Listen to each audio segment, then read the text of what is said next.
Wa Nabi Sa'id Al-Khudri radhiyallahu anhu qala kanat Banu Salimah fi nahiyatil Madinah faradun naqlah ila qurbil masjid fanazalat hadhil ayah. Abu Sa'id Al-Khudri menuturkan Banu Salimah ini tinggalnya di pojokan Madinah dan mereka pengen pindah dekat masjid, maka turun ayat ini, fanazalat hadhil ayah, inna nahnu nuhyil mauta wa naktubu ma qaddamu wa atharahum. Yasin 12 ya. Sungguh kami akan menghidupkan mauta ya, orang-orang yang sudah meninggal. Kemudian wa naktubu ma qaddamu, dan kami tulis segala amal perbuatan yang mereka kerjakan, wa atharahum, demikian juga langkah-langkah mereka menuju masjid. Bekas-bekasnya ini akan menjadi bukti dan itu akan ditotal oleh Allah Subhanahu wa taala. Kenapa? Karena innallaha la yadlimu mithqala dzarrah. Allah tidak akan mendolimi sedikit pun amal kebajikan. Ya. Wa in taku hasanatan yudha'ifha wa yu'ti min ladunhu ajran 'azimah. Dalam surat An-Nisa 40. Jadi kalau kebaikan itu pasti akan dilipat gandakan ya. Dilipat gandakan dan Allah akan memberikan pahala yang besar ya. Jadi innallaha la yadlimu mithqala dzarrah. Allah tidak akan pernah mendolimi kebaikan sekecil apapun ya. Pasti itu akan ditulis. Jadi karena keinginan tersebut langsung Allah menurunkan ayat ini. Faqala Rasulullah sallallahu alaihi wasallam, inna atharakum tuktab fala tantakilu. Sungguh bekas langkah-langkah kalian ke masjid itu ditulis ya. Semakin jauh semakin banyak langkahnya, totalnya semakin banyak, maka fala tantakilu, gak usah pindah ke dekat masjid ya. Jadi hadis ini menjelaskan kepada kita bahwa ada amalan-amalan tadi. Jadi Islam itu agama yang sangat baik ya. Islam itu agama yang sangat baik, bahwa segala sesuatu yang kita kerjakan itu ditulis ya. Segala sesuatu yang kita kerjakan itu ditulis. Dan dalam masalah ini ketika seorang rumahnya jauh ya, dia boleh pindah juga boleh, nggak pindah juga lebih bagus lagi, karena Rasulullah nggak melarang. Artinya beliau menasihati saja, kalau bisa tetap di sana ya. Kalau mau pindah ya nggak ada masalah, karena ini mendapatkan lingkungan yang baik. Tapi kalau tidak pindah itu lebih bagus lagi. Kenapa? Karena pahalanya double-double ya, pahalanya double-double. Pahala yang pertama adalah dia semakin banyak langkah ke masjid ini, totalannya semakin banyak, yang pertama. Yang kedua ya, kalau umat Islam itu memiliki tadi cara pandang bahwa ketika berada di berbagai tempat ya, dan menetap dan mampu menyinari, maka itu lebih bagus ya. Jadi ketika ya hanya terkumpul di satu lokasi, maka dakwah ini kurang berkembang ya. Tapi ketika masing-masing orang ini yang sudah mendapatkan hidayah ini, dia tinggal di beberapa tempat, dan seorang mukmin itu adalah harus menyinari, artinya dia berusaha mendakwai sekitarnya ya. Sehingga untuk strategi dakwah itu sangat bagus sekali. Dan biasanya strategi orang kafir dalam mengusir umat Islam dari sebuah komplek ya, itu adalah ganggu. Dia datang bawa anjing, dibuat bagaimana begini-begini, sehingga dia nggak kerasan. Setelah nggak kerasan, dia pindah. Tapi kalau dia semangat dakwanya tinggi, saya akan ke sini berusaha untuk mendakwahkan terus, sehingga tadi dia yang lebih menang, bisa nyinari daerah situ. Jadi boleh bagi yang tidak kuat ya, bagi yang tidak kuat karena mungkin lingkungannya ini adalah sangat buruk dan dia mengkhawatirkan keluarganya, anak turunannya terpengaruh dengan lingkungan tersebut dan dia pengen nyari lingkungannya baik seperti di dekat masjid, nah itu juga bagus. Tapi kalau dia kuat, nah, dia kuat dengan gangguan bahkan bisa menyinari, itu pahalanya double ya. Seperti malaikat dan manusia. Malaikat selalu beribadah ya. Sedangkan manusia, malaikat selalu beribadah karena dia tidak punya nafsu toh. Sedangkan manusia ini punya nafsu. Ketika dia beribadah maka double pahalanya, pahala nahan hawa nafsunya dan pahala ibadah tersebut. Makanya menurut Ahlussunnah wal Jamaah bahwasanya orang soleh itu bisa menyamai malaikat, bahkan lebih afdal dari malaikat, yaitu seperti Nabi Rasulullah SAW. Buktinya bagaimana? Yaitu ketika Isra Mi'raj, Sidratul langit ketujuh itu, malaikat itu berhenti di situ, naik ke atas. Dia mempersilahkan Nabi Muhammad untuk langsung naik ke atas karena tempat dia hanya di situ. Maka para ulama dari kisah ini menyimpulkan bahwasanya orang soleh itu bisa lebih afdol dari malaikat karena dia pahalanya double, pahala menahan hawa nafsu dan pahala mengerjakan kebaikan ya. Jadi Rasulullah SAW ya, Rasulullah SAW itu tadi memberikan nasihat karena tadi pengen memfungsikan dakwah ya, agar setiap pribadi muslim ini bisa menyinari sekitarnya ya. Jadi kalau dia di situ kemudian keluarganya tetap tadi dia bisa menjaga keluarganya dan berpenampilan istrinya muslimah, betul tampilan sebagai seorang muslimah, anak-anaknya kemudian nanti nular, mungkin dia buka rumah tahfidz, rumah Quran dan yang lainnya, nular satu lagi, mungkin 10 tahun ke depan makin banyak. Tapi kalau sedikit-sedikit diganggu kemudian dia pindah, nggak kuat, nah itu strateginya orang kafir gitu ya, ganggu biar apa, nggak kerasan, bawa anjing dekat situ, kemudian sehingga gak kerasan di kompleks itu aman, bebas dari orang-orang yang soleh mereka ya. Jadi kita sebagai umat Islam yang tadi juga seperti itu harus punya semangat dakwah yang tinggi, sehingga tadi saya tinggal di sini agar apa ya, agar bisa memberikan penyinaran ya, biar Islam ini nyebar kemana-mana ya. Maka mereka yang tinggal mungkin di barat, di ini Eropa dan yang lainnya menjadi muslim, tetap saja di sana lebih bagus. Agar apa? Agar menjadi dai, agen muslim yang baik. Jadi ada beberapa pelajaran yang kita bisa peroleh dari hadis ini. Yang pertama adalah besarnya pahala yang diberikan sesuai dengan usaha yang dilakukan ya. Jadi besarnya pahala yang diberikan itu sesuai dengan usaha yang dilakukan, sehingga setiap muslim itu akan bergembira dengan keadaannya, tidak mudah frustasi, kok saya begini serba susah, kok saya begini. Kalau dia ingat ini maka dia akan seneng, kok agak susah begini, kok jauh dan yang lainnya. Dia tenang, ingat bahwasanya setiap usaha, setiap langkah, setiap kesusahan bagi seorang muslim ini tidak ada yang sia-sia, karena Allah akan kasih pahala ya. Sebagaimana hadis Nabi SAW, beliau bersabda kepada Aisyah, ajruki ala qadri nasobiki tak bigi ya. Jadi pahala kamu itu sesuai dengan kadar rasa capekmu dalam mengerjakan sebuah ibadah ya.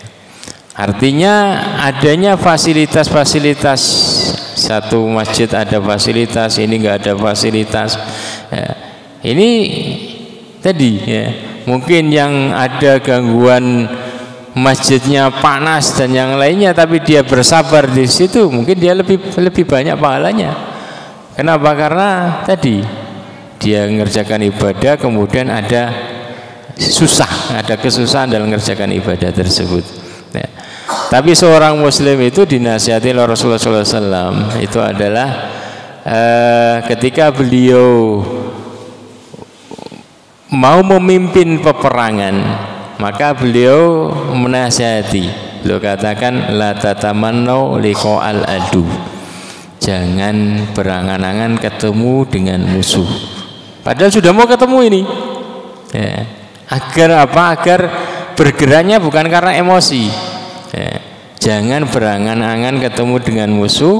Was'alullahal afiyah, mintalah kepada Allah keselamatan ya.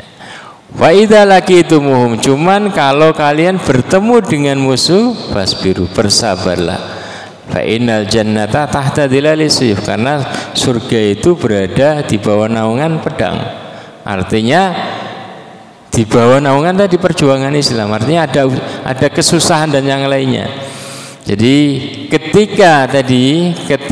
artinya gini ya, kalau di depannya itu nyaman ya, mungkin masjidnya ini adalah ber-AC, jangan kemudian berangan-angan, oh saya mau cari masjid yang panas saja biar pahalanya lebih banyak. Tapi Rasulullah katakan was'alullahal afiyah ya. Jadi nikmati ketika ada rasa aman, ketika ada kenyamanan, nikmati ya. Jangan cari yang susah-susah ya. Tapi kalau kondisimu susah, jangan ngeluh, bersabarlah, karena nanti di setiap kesusahan itu ada pahala yang Allah berikan. Kemudian dalam hadis yang lain Rasulullah SAW bersabda kepada Aisyah, innalaki minal ajri ala qadri nasobiki wa nafaqatiki, riwayat Hakim. Jadi sesungguhnya engkau wahai Aisyah akan mendapatkan pahala sesuai dengan kadar capekmu, kesusahan yang engkau dapat. Wa nafaqatika, demikian juga sesuai dengan kadar uang yang engkau keluarkan untuk mengerjakan ibadah tersebut ya. Jadi kalau seseorang itu pergi umroh atau pergi haji, itu totalannya banyak. Kenapa? Karena totalan capek. Demikian juga totalan uang yang dikeluarkan ya.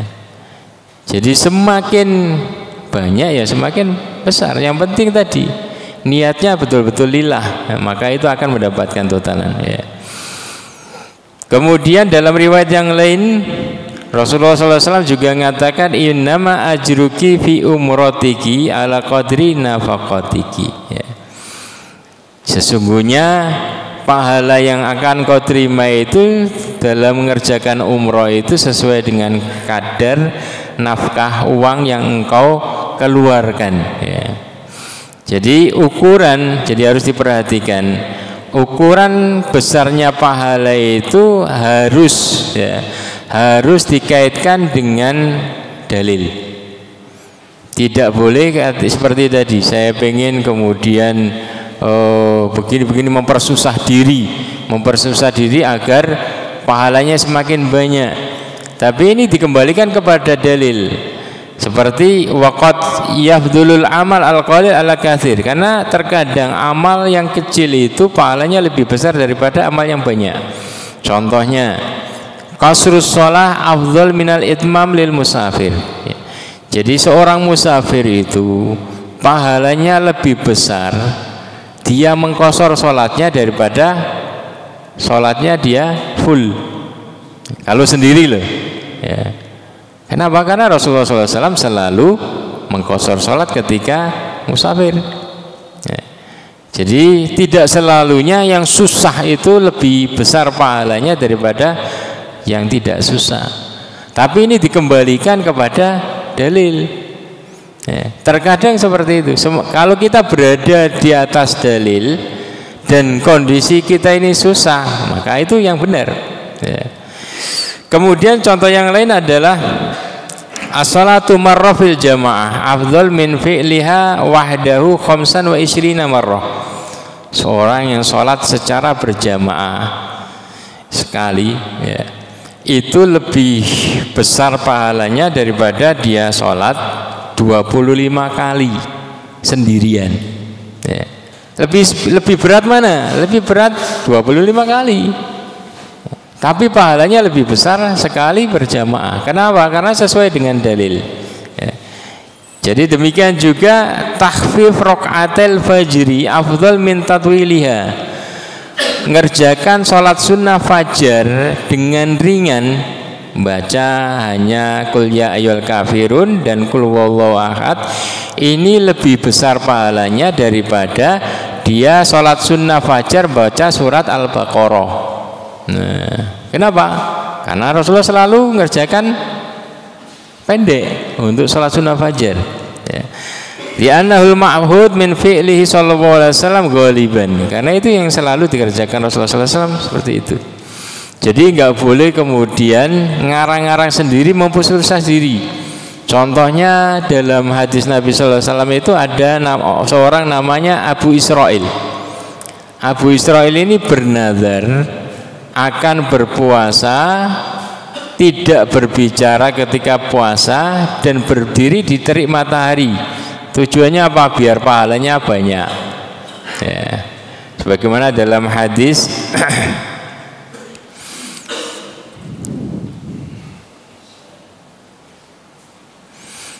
ya, dalam riwayat Abi Dawud, bainama Nabi sallallahu alaihi wasallam yakhutubu idza huwa birajul qa'im fi syams fasa'ala anhu faqalu hadza Abu Israil nadhara ayyakuma wa la yaqut wa la yastadil wa la yatakallam wa yasum qala muruhu falyatakallam wal yastadil wal yaqut wal yutimma shaumah.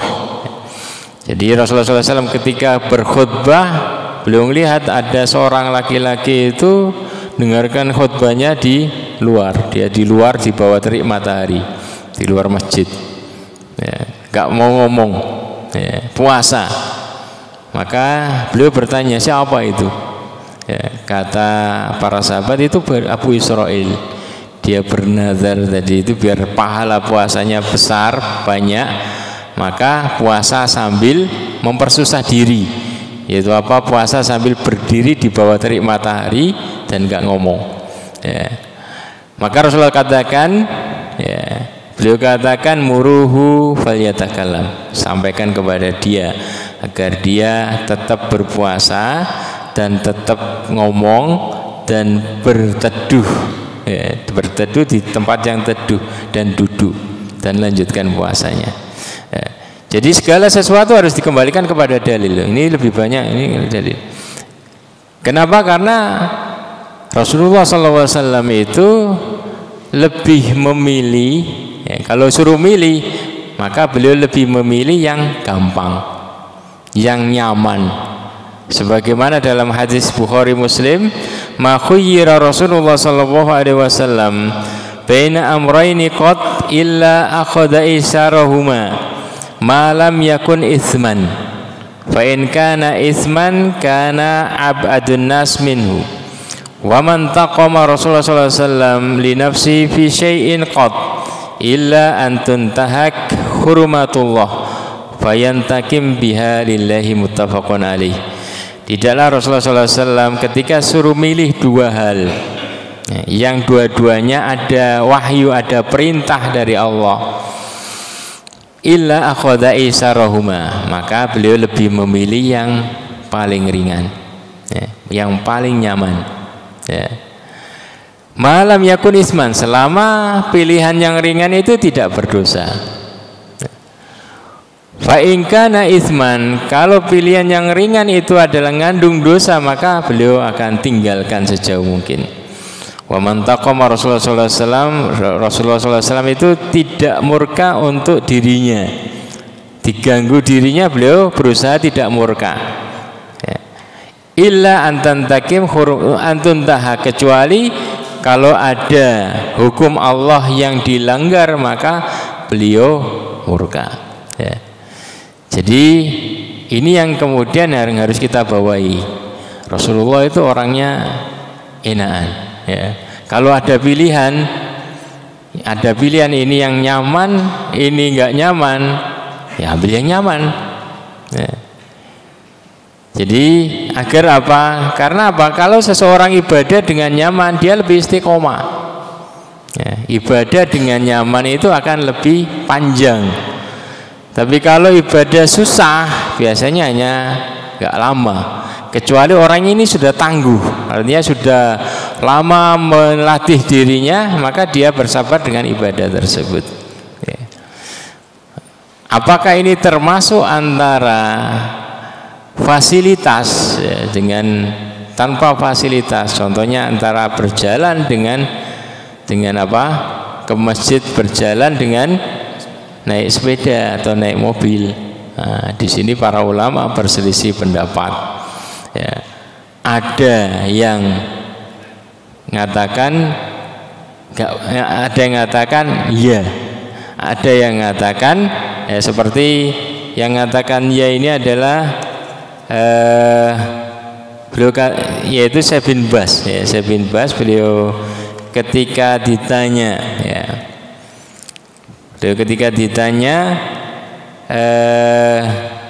binisbati li syakhsi in kana ya'ti, ya, jadi tentang seorang yang pergi ke masjid, ya, apakah dia mendapatkan pahala seperti berjalan kaki ketika dia naik mobil?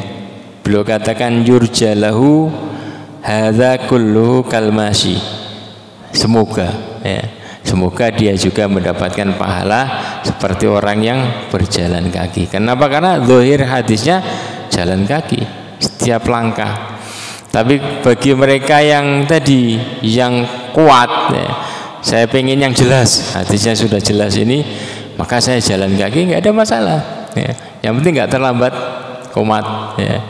Sedangkan Syekh Utsaimin beliau mengatakan lebih beliau lebih berpegang pada zahir hadis tadi. Ya. Beliau katakan tetap itu hadisnya itu tentang orang yang berjalan kaki, dan orang jalan kaki, manfaat jalan kaki itu luar biasa, manfaat kesehatannya luar biasa ya.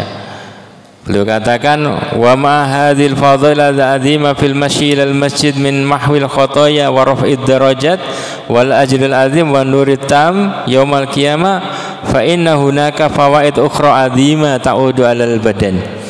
Jadi selain janji-janji Rasulullah SAW kepada orang yang berjalan ke masjid, ya, orang yang ke masjid dengan berjalan kaki, di sana ada manfaat yang lain yang kembali kepada badan, kesehatan jasmani.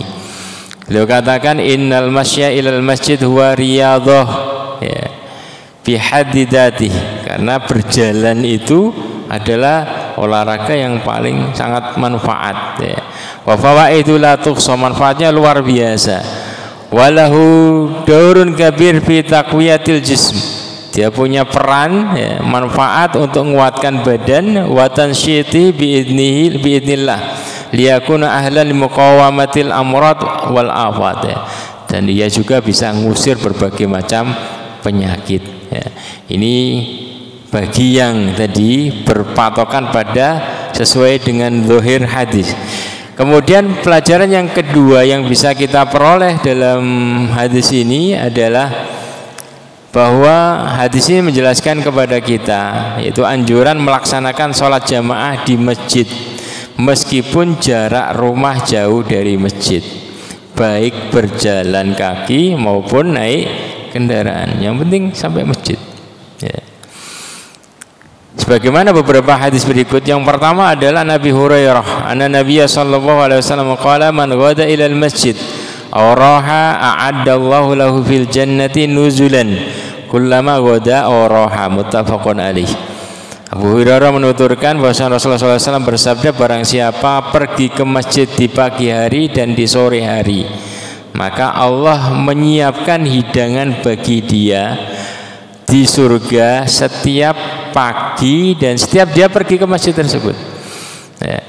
Jadi hidangan ini di surga bisa kemudian Allah Subhanahu wa taala memberikannya ketika di dunia. Ada berbagai macam bonus yang Allah berikan kepada mereka yang rajin ke masjid, yang mungkin dia dapati kemudahan-kemudahan, keberkahan-keberkahan dalam hidup dia. Nah, ini janji Allah, Allah akan kasih bonus, hidangan. Yang kedua dari hadits Abi Hurairah, an Abi Hurairah radhiyallahu anhu qala man tatahhara fi baiti thumma madha ila baitin min buyutillah li yaqdiya faridatan min faraidillah kanat khutuwatuhu ihdaha tahuttu khati'ah wal ukhra tarfa'u darajah. Rawahu Muslim.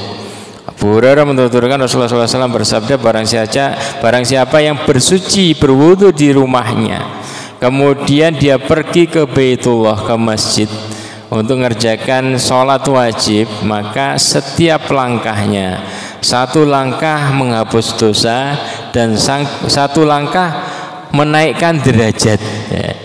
Demikian hadis dari Ubay bin Ka'ab, qala kana rajulun minal ansar la a'lam ahadan ab'ad minal masjid minhu wa kanat la tukhti'uhu sholah. Ubay mengatakan ada seorang dari Ansor itu rumahnya jauh, rumahnya sangat jauh, paling jauh diantara para sahabat, paling pojok. Wa kanat la tukhti'uhu sholah, tapi dia tidak pernah ketinggalan sholat wajib, mesti hadir sholat jamaah. Maka faqila lahu, ada dia ditanyakan kepada dia, la ishtaraita himaron tarkabuhu bidzuluma wa fi ramdha, alangkah atau kenapa engkau tidak beli keledai jalan, kenapa kok nggak beli keledai, kalau sekarang ya sepeda lah, bisa engkau naiki ketika gelap atau ketika melewati padang pasir yang panas. Maka dia menjawab, qala ma yasurruni anna manzili ila jambil masjid. Jawabnya itu luar biasa, saya nggak pengen rumah dekat masjid. Kenapa? Karena pahalanya sedikit. Ini uridu ayyuk tabli mamsyaya. Aku ingin, kenapa kok saya jalan kaki? Saya pengen, saya sangat menginginkan setiap langkahku ke masjid ini ditulis pahala. Perginya ditulis pahala, warujui idza raja'tu, juga pulangnya ketika aku pulang ke rumahku juga ditulis pahala. Maka faqala Rasulullah SAW, di situ ada Rasulullah dan beliau langsung bersabda, qad jama'allahu laka dzalika kullah. Sungguh Allah Subhanahu wa taala mengumpulkan semua kebaikan bagimu di ini, di langkahmu ke masjid tersebut. Artinya kamu borong semua kebaikan dengan hal tersebut. Cuman dia nggak pernah terlambat, rumahnya paling jauh tapi nggak pernah terlambat. Artinya mungkin dia pergi ke masjidnya itu 1 jam atau 2 jam sebelum azan, sehingga nggak pernah terlambat. Jadi semangat.